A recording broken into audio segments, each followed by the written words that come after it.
everyone knows Simone Fishburn, our fearless leader.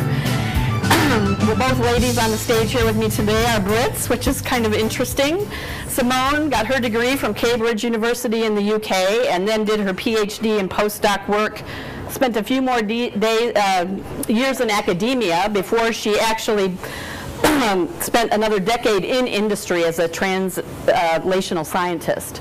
And just about a year ago, she joined BioCentury and is now the senior editor of their translational publication, Cybex. I hope I'm pronouncing that correctly. Anyway, she joined WIB in 2012, founded our SF chapter, which has gotten off to a fabulous start. We have lots of great programs. We encourage any of you to come and visit us when you're up in the Bay Area. We love to have people from the other chapters coming to visit. And then she became president-elect and is now president of the national organization. Now to introduce our speaker, whom we are so pleased to have with us today. Dr. Annalisa Jenkins earned her medical degree at St. Bartholomew's Medical School, University London.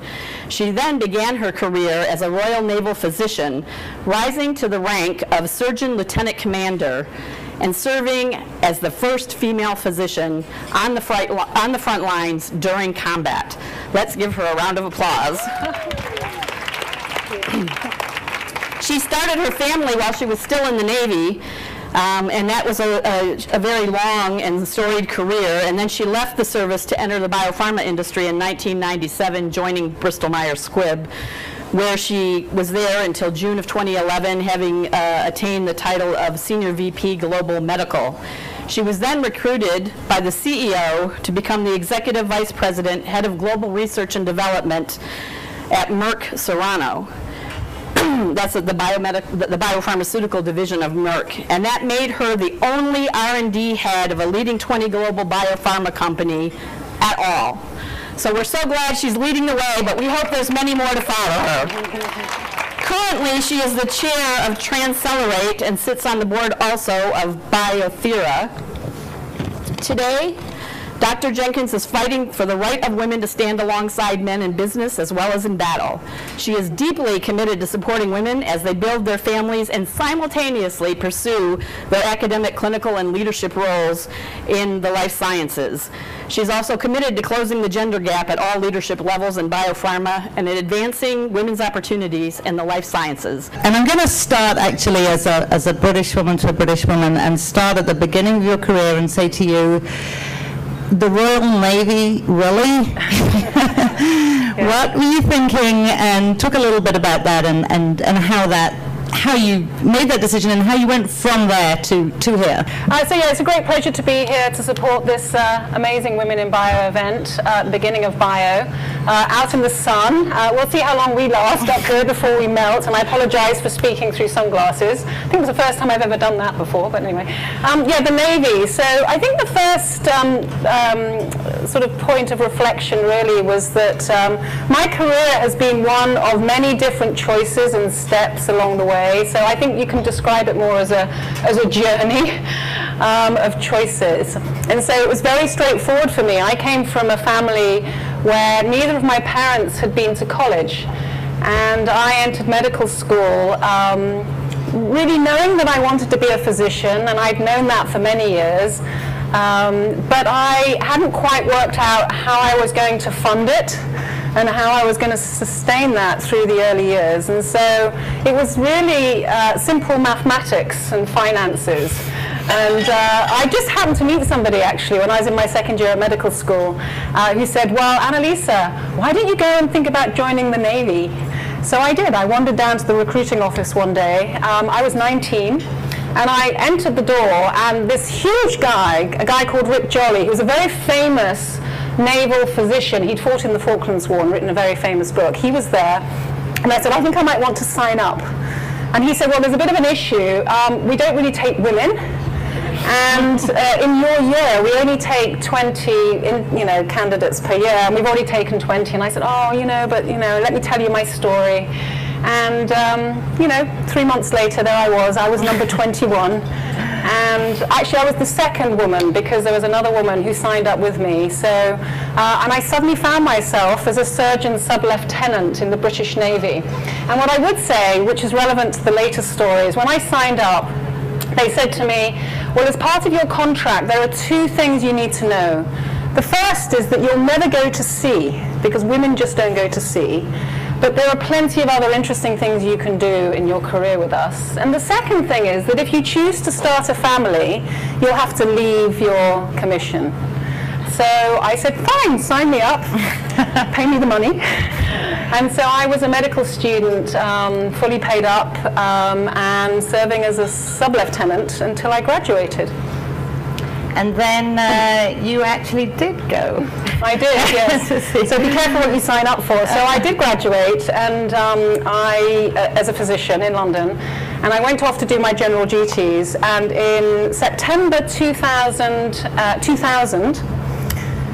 so not 2000, 1990, oh my goodness, so many years ago, I had a phone call. I was really happy doing medicals for the young naval sailor recruits down in the southwest of England. It was such an easy job. I was fit. I was, there was not a lot. I mean, the only thing I had to diagnose was color blindness.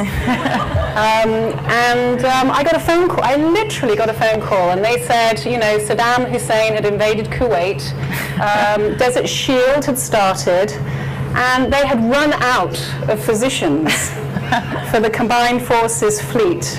And Annalisa, could you please go and attend a course in underwater medicine for a couple of weeks, and then comes the best one, nuclear, biological and chemical warfare for another week, and you'll be joining your ship in Abu Dhabi in a month's time. So there I was, I found myself on the way, landing in Riyadh in 1990, and promptly having a rug put over my head, because of course the role of women in that society, 20, 25 years ago, it's actually not changed all that much, but it was very interesting. And then I joined the ship in 1990, and I never forget walking up the gangplank to the ship in my tight little skirt and my uniform, to be met by these men who just looked completely incredulous. What was this thing being sent to become the head of the medical squadron for the Minesweeper squadron in 1990? And I did go to sea, and saw active service, and had the privilege of being, as you said, the first female physician to serve on the front line, which was full of firsts, as you can imagine. There was no uniform for women at sea. I was given the men's uniform. Restrooms? No, there are no restrooms. And so we don't want to spend too long on this, but I have to tell you, some people say this is one of the best sort of proprietary lessons in life, to serve in global R&D biopharma that I could ever have had. Now, I joined the ship, and I discovered, of course, there were 700 men in the squadron, and I was the only woman. And we were heading up north, special forces undercover. No, there was nothing for women. So there were the heads, they call them, the bathrooms. And I used to dive in there at like 4 or 5 in the morning to get sorted, because the men hated me. They hated the fact they couldn't go into the bathroom while I was in there. And it was, so the question is always, what did you learn, and what lessons did you learn? Well, I was 25, 26 when I was bobbing off the coast of Kuwait, 25 miles off the coast of Kuwait, in a minefield, when the conflict started. And what I would say is that, reflecting back on that, it was a very young age to do two things. First of all, be around amazing leaders of courage, who really, energized and engaged the broader organizations that were under their command, to take them into the most challenging of environments.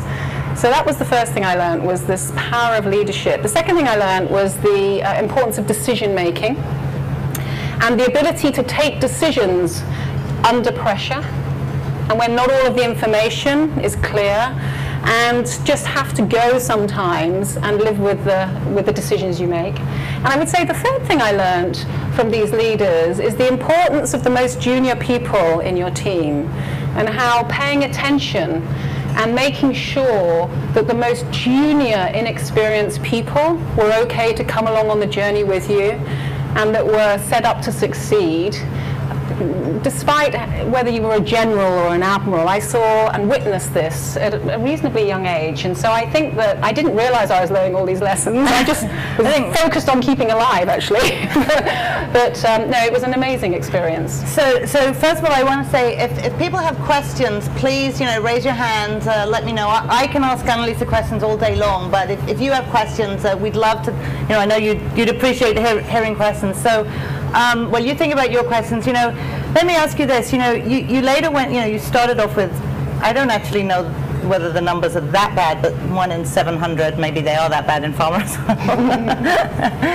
You clearly launched your career in that direction and in that environment, and in many ways the decisions you're making are very different from the decisions you're making later on in pharma. So I guess I have two questions. One is, did being in that environment, did it steel you better for what you faced later? Did it teach you things about, you said they hated you, right? And I'm sure that when you started, you didn't walk in and they go, oh, fantastic, Annalisa's here, now it's all going to be fine, which I'm sure they do now when you walk in, by the way. I certainly would. But, you have to win people over, and you've probably had to do that, I would imagine, in other situations. And so, are there things related to that you learned? Do you ever look back and go, you know what, you guys, this is just nothing compared with what I had to do before? Yeah. I'm getting a lot of deja vu. Well, we chose San Diego specifically for it. I have to tell you that I went to sea and was, the only woman in this squadron of 700 men. I actually did some other interesting things. I worked with the Royal Marines in the Special Boat Service, and then actually I did air sea rescue, so I used to dangle beneath one of those as the medic. And I have to tell you that the only time that the helicopter was asked out to do air sea rescue was normally in a force 10 gale. And when we were we're out of other people, can you go, Annalisa? Yeah. And the pilots used to have great fun. If you can imagine a helicopter doing this, and a ship doing that, and then me dangling on a string. Anyway, that was a whole other part of my life. Now, I think that what we would say is that first of all, I didn't ever plan to go and do all of those things. You have to understand that in the military you sign up and you're sent on assignment. There's this thing called the appointer, who basically tells you what your next appointment is going to be. So I really had a series of experiences over a period of about 9 years when I view that as gathering a whole lot of skills. But at the time, I can honestly say I had no insight. I had no insight, because how can you, at the age of 25, 26, know what your future is going to be, and therefore, what skills that you need to really practice and acquire? I mean, in those days, that's how I felt. I would say that after I left the military, and I only left the military because I did have 2 children. They didn't kick me out when I had the children, but when it came to my break point, I had a 3-year-old and 1-year-old. And they said, well, now is the time, Annalisa, for you to go as a surgeon commander on a global deployment for 18 months to the Far East. And I said, well, there's a bit of an issue there, because I have a 3-year-old and a 1-year-old. And their maternal sort of policies hadn't really kept up. So I actually made the very tough decision at that time to move on into the UK National Health Service. And I would say, I'll come to pharma in a minute, but I was in the UK National Health Service as a trainee cardiologist for a couple of years. And it didn't take me long in those days to really realize that this was a very different environment. It was underfunded. It was obviously a socialized system of healthcare, which, I think has its pros and cons, but horribly organized. And remember, I'd come out of the military. I was in this environment. And as much as I loved the clinical practice, I knew that that was not where my career was going to go. And so obviously I flipped into pharma. And I think what I took with me into pharma, which I now realize was because of the things that I learned early on, was this notion of the ability to be able to make decisions and to feel very accountable for making decisions without having to solve world peace. I have to tell you that as I mentor and I look at people in the organizations that I've had the privilege to lead, and I spend a lot of time with the more junior people, I do observe a couple of things. First of all, is that everyone believes that every decision they're making is solving world peace. You know, they have to have everything at their disposal, analysis paralysis, you know, and until we really, really know what the next 10 years looks like, we really think we can't make this decision. Well, if you think about it, you know, let's take R&D as an example. When we go into the clinic and start phase 1 dosing, all I want to know is what the next milestone is going to be, the next inflection point, and am I doing the right experiment to really get us to the next set of questions? And you know, it's really an iterative process. And I will tell you that when you're at war, you know, everything is unpredictable by nature. I mean, that's an extreme version. So I think I did learn pretty early on that you can be very comfortable with directionally making decisions. The other thing that I learned is that when you're a leader and you're in a position of power and authority, the one thing your people need is for you to make decisions. And when I've been into a couple of organizations in my career, the first thing I hear often is, we need leadership to make decisions, or the decision making is too slow, or we think we've made a decision but we haven't really, and it gets revisited 50 times. I'm sure some of you have heard those phrases a few times in your career. So I think that, you know, one of the things that I think I have brought forward with me is this comfort. And you have, by the way, you don't all have to go and serve in the military and go to war to be able to do that. But I think you do have to practice that and get comfortable with the fact that A, you won't get everything right, B, things happen, but at the end of the day, it's more important to make a decision than it is not to make a decision. And I think that's a very important lesson to learn. So I want to springboard from there, and you talked about a couple of things. You talked about making decisions for yourself. You talked about mentoring. Yes. And so I want to bring in the debate that rages, the debate that there is, especially in terms of women's advancement, the lean-in, the notion that, you know, that on the one hand, women have to take control of their own careers and advance themselves and step up and speak out. And on the other hand, is there a responsibility on, you know, you're in leadership now, or in, you know, being in executive leadership, is there a responsibility on organizations to enable that? And, you know, is there a tension between the two? I mean, how is it just up to women to fix it, or should organizations step up and make it easier? Right, well, let me start with the answer to that question, and then we can work backwards. You know, diversity and opening up the workplace to the entire talent pool is a business imperative. This is not a moral imperative.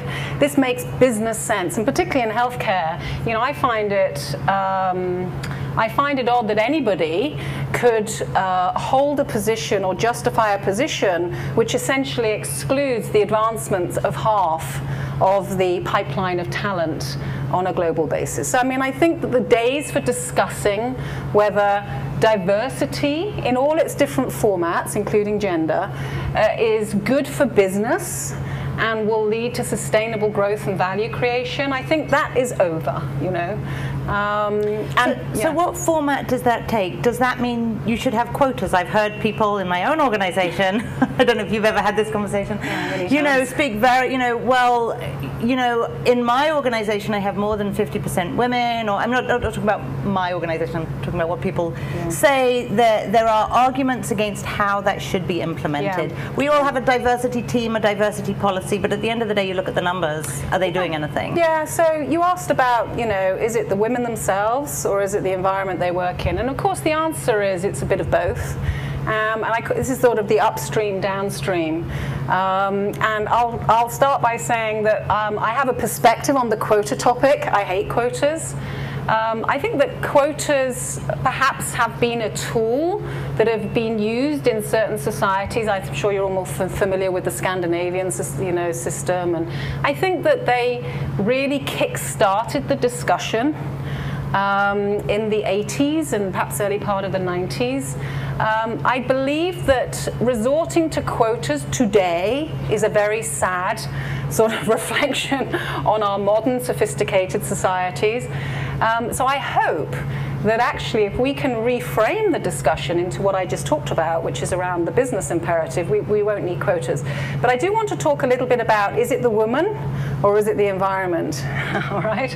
Because I think that, you know, some people have said and have shared a perspective that actually the reason there aren't more women staying in our healthcare sector in all the different parts of the ecosystem or advancing to the more senior levels is related to the fact that women perhaps don't have the right skill sets, or that perhaps, you know, are lacking in some way.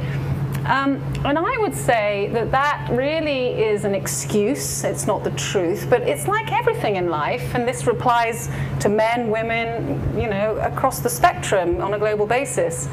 Our professional journeys have to be one of continual lifelong learning. I mean, there isn't a day that goes by that I wouldn't personally say that I'm trying to learn new things. You know, immuno-oncology, gene therapy, RNAi, you know, all this antibody technology. I can honestly say that did not exist when I was at medical school. And I can honestly say that I really struggle at times to get my aging brain around it. But I love it, and I love the opportunity to have new experiences and to speak to different people across generations to learn new things. So I think as women, we have to realize that there are things that we need to work on. And we could talk about a few of them around, you know, how we present ourselves as executives, how we adapt in environments that are predominantly, you know, driven by senior men, and the importance of that. Having said that, I do think that the enlightened organizations are thinking far more broadly and prospectively about employee engagement. So it is absolutely clear that the reason that women have not been able to take an equal place or have had truly open choices and free choices about their professional careers, it's absolutely clear that that relates to the environment that has existed in certain parts of our ecosystem. I'm not sure that that has been intentional. I don't think that the guys, and we have wonderful guys, we always love guys that want to make a difference for women to be in these sessions, and I congratulate you for coming along. You know, I am completely clear that men do not get out of bed every day and say, oh, how do we create an environment that really stops women advancing? You know, that's not what happens. But I have a lot of perspectives on why the situation that exists today does exist today. And I do think it's a little bit of a mix of women sometimes making choices about their professional careers, not always based on facts. So for example, I hear a lot of women say, Annalisa, I would never want your job. Your life must be terrible. I just don't think that, you know, it's how I want to balance my life. To which I say, I love my life. You know, it's not for everybody, but, you know, I can sit here for an hour and share with you how empowering and enjoyable it is once you get past those sort of late 30s, you know, which is really challenging, I have to say. But once you get into the more senior positions, it's fabulous. And just wonderful to have the power to control your life and to be in a position of leadership and to be able to make a difference. So there are certain things like that. And I think that the other thing is that that women, you know, so employers, I think increasingly need to be thinking not only about how to advance women, but increasingly, of course, if you look at the Gen X's and the Gen Y's, particularly the Gen Y's, and you ask the men and women in that generation what they want, it doesn't look very different, actually. So, you know, I do think it's a bit of both. And on the lean-in topic, because there isn't a day that goes by that I don't in some way come across the words lean in. Well, she's done a good job with that. So what I would say on that is good for Sheryl Sandberg for creating the debate, creating the dialogue, and really raising it to what I think is a different level.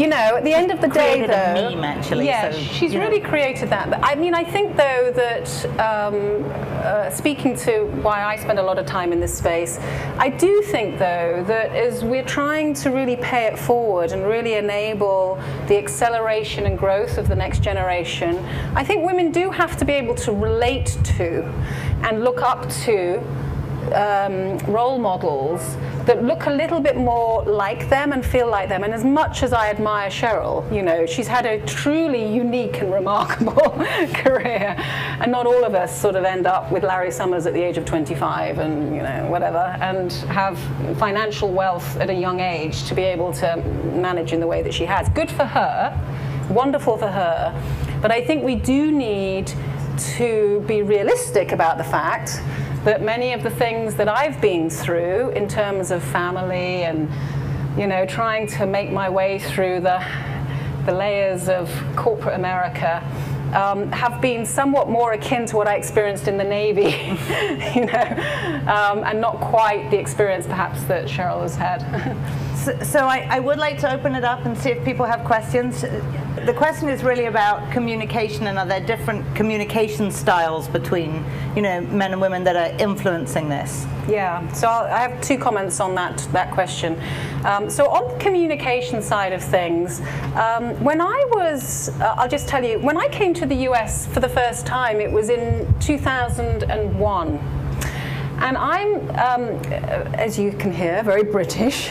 And I grew up in a British culture. Yes. It's not normal to me. Yeah. Well, I have to tell you that when I entered the halls of the facility in Princeton, New Jersey of Bristol-Myers Squibb, I was a newly minted, reasonably young vice president.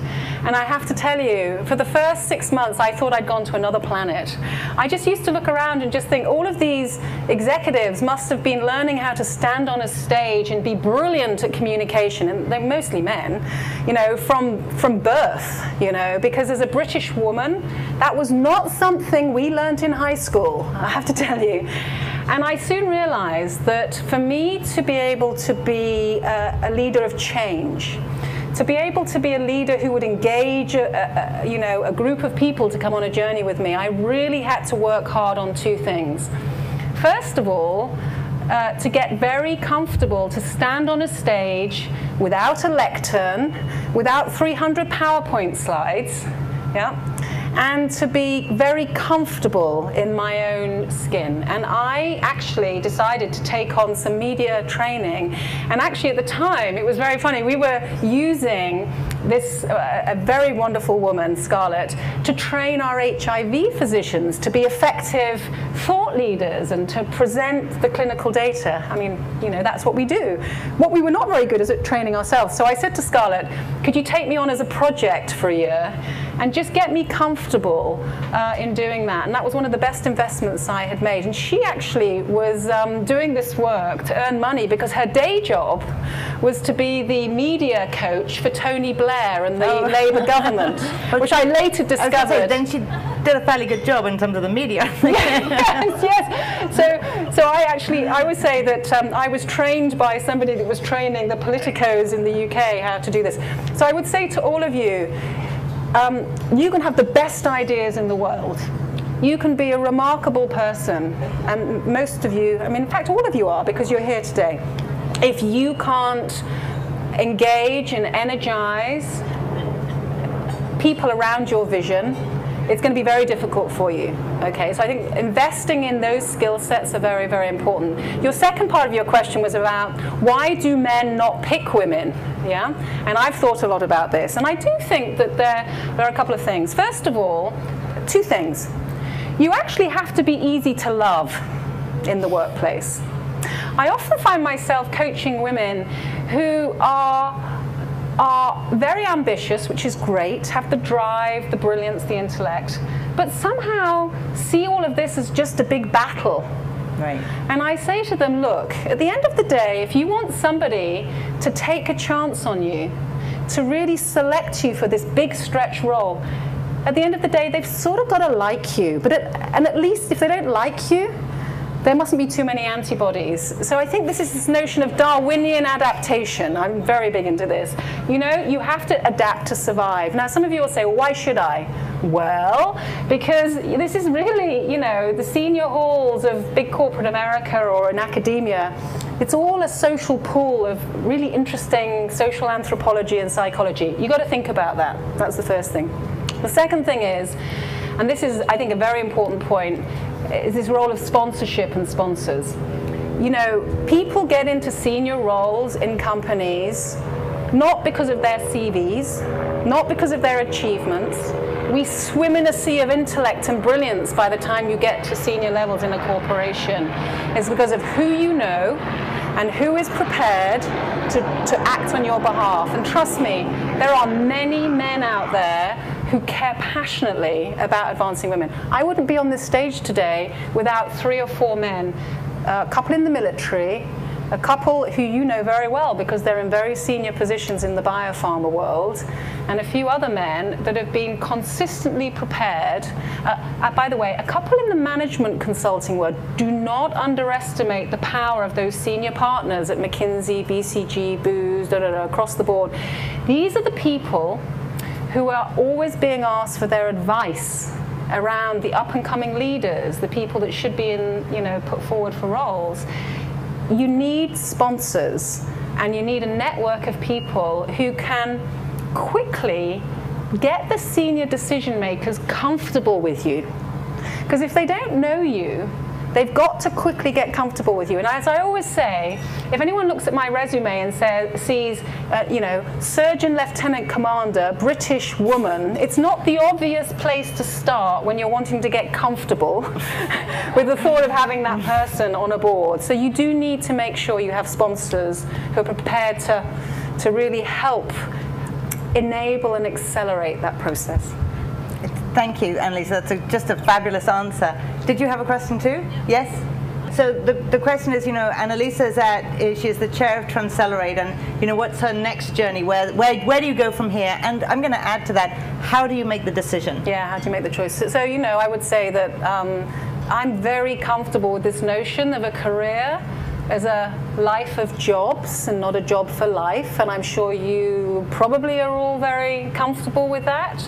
But you should really reflect on what that really means. By the way, I have a 22 and a 20-year-old. They are completely comfortable with that, completely. My daughter, who's 20, rings me up every couple of months and asks me why she's at college, because she thinks that's a complete waste of her time. So, I think that the way I think about this is that, as I said earlier, this is a lifelong journey, and you have to have an overall sense, I believe, on what drives you to get out of bed every day, to commit yourself to these very extreme jobs that often are just chewing up an awful lot of your life along the way. So you've got to have a really good sense of what energizes you and just makes it fun for you. And secondly, I think you also have to have this understanding that you can't predict 10 years in advance, but each step has to fundamentally, at the most basic level, excite you. And if that is not the case for you today, you should be asking yourself some very different questions. So I've been in large pharma for 18 years now, and I recently took the decision to leave my previous role for various reasons, and I viewed that as a couple of things. First of all, it's pretty scary to step out of a job with a very big title, a very big organization, and a lot of kudos and a lot of friends that come with that. I mean, when you're in a big job, everyone's your friend, So that's been quite an interesting experience for me, to sort of jump over the cliff and just hope that the parachute will open, But it's been wonderful, because I did make that decision because I felt that it was time to reflect a little bit on what I wanted to learn and do and how to make a difference for the next 3 to 5 years. So the answer is a bit of everything.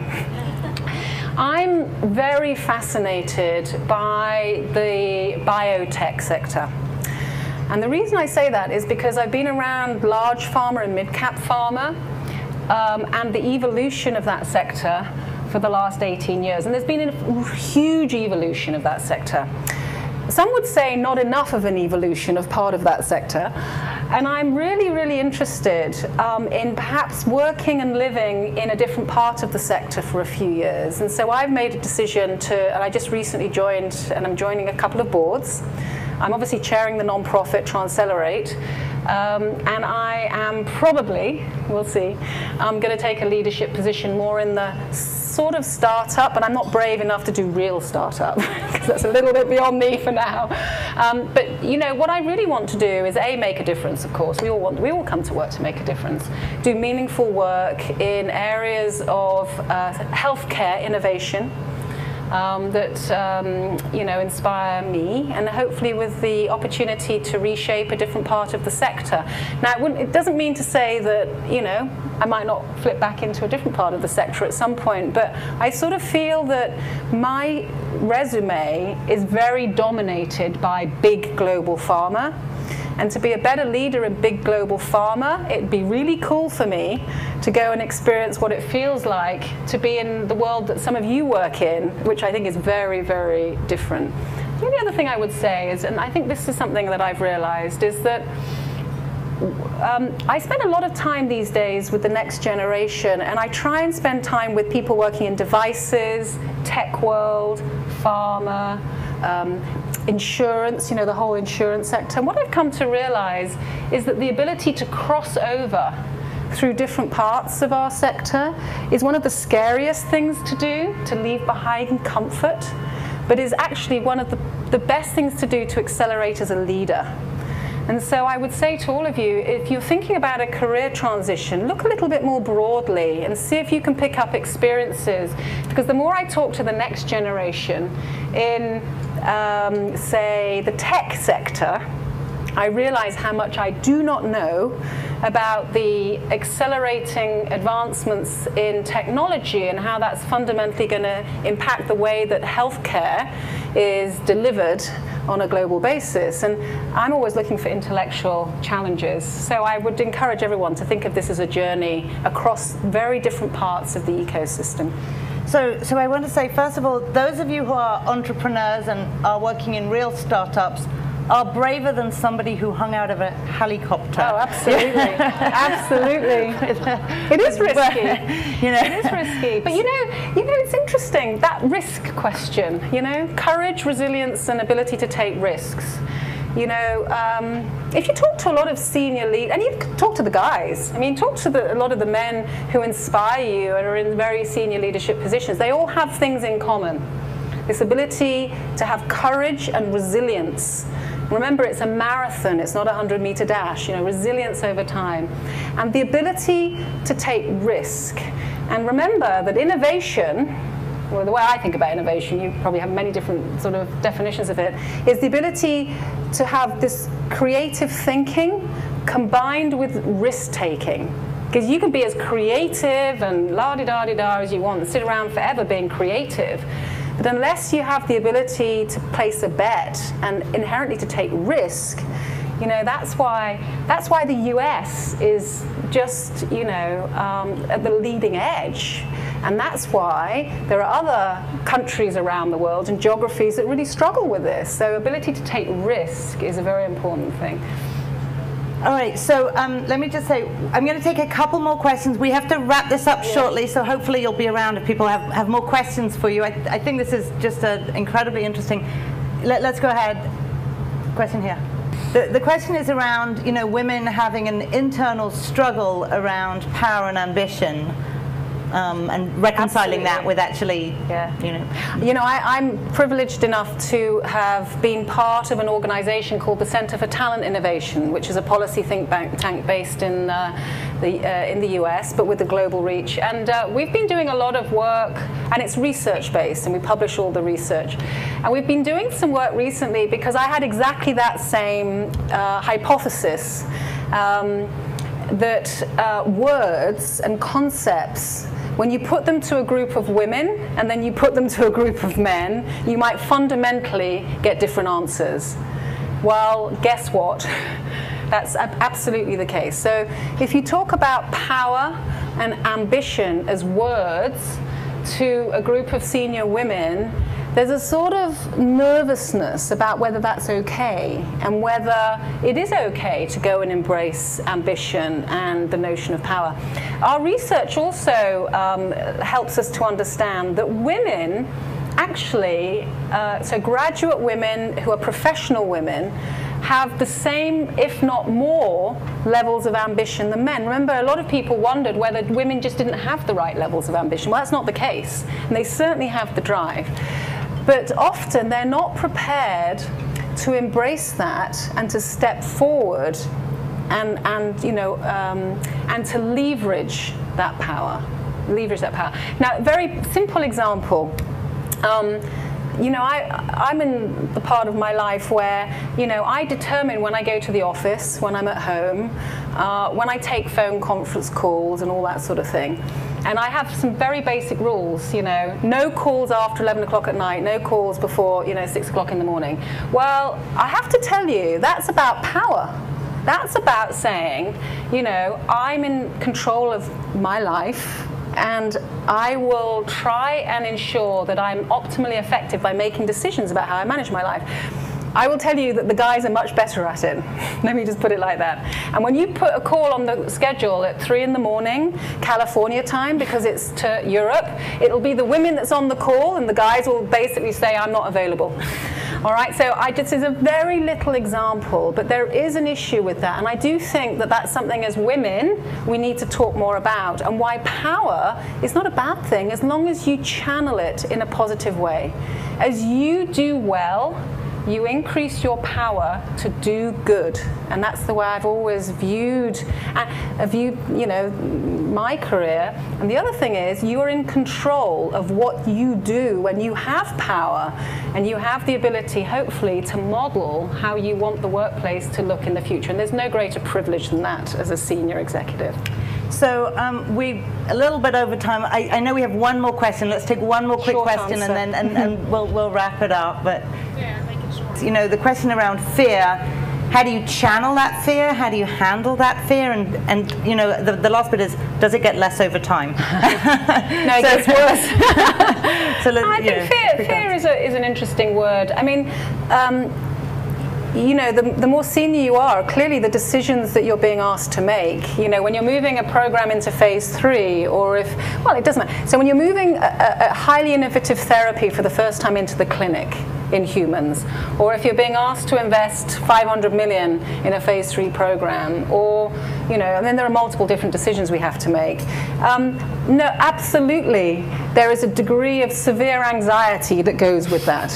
But I actually think that that's actually, again, a Darwinian type of response. Because if you think about it, the people that are narcissists, the other end of the spectrum, the pathological narcissists that we've all known and come to love in our industry, which, by the way, is not unique to our industry, they're at the other end of the spectrum, in my view. I think it's really important to be able to have a degree of anxiety and fear, to be able to really do your homework and to make sure that you have enough information and you've talked to enough of your experts to be able to feel comfortable with moving things forward. But no, I don't think that anxiety gets any less. I think you get much more comfortable with the feeling, and then you work out as a senior leader your own way of navigating and managing that. And I'll finish, because I know we're coming to the end. One thing that's really important moving up through, I think, a career in our industry is always to maintain a very, very healthy, vibrant and fun life outside of the workplace. Because at the end of the day, if you're in an extreme job in the workplace, which is full of these amazingly big decisions, it's wonderful to be able to step out and to go into a different space where people can remind you that you are actually a simple human being and no different from anyone else in your community, whether you're a mother, a wife, a sister, a daughter. Yeah? I think it's so important to be able to have that, and I've certainly found that when my life hasn't been so much in balance, because you know, it's not always in balance. It's made it much more difficult in the workplace. And I've just become, you know, perhaps not quite such a nice person to be around. And I always think it's really important to be grounded in the workplace. And so I would just end by saying, we can talk a lot about power and ambition and roles and, you know, all that sort of thing. Just make sure you take care of that emotional, physical, and spiritual, whatever that looks like for you, that life. Do it now, because one day you're going to wake up and you're going to be in these very senior roles, and you're going to be really grateful for the fact that you have a very good other part of your life. Right, so I just want to thank you. This was absolutely wonderful, and ask everybody to round of applause for Annalisa. Thank you.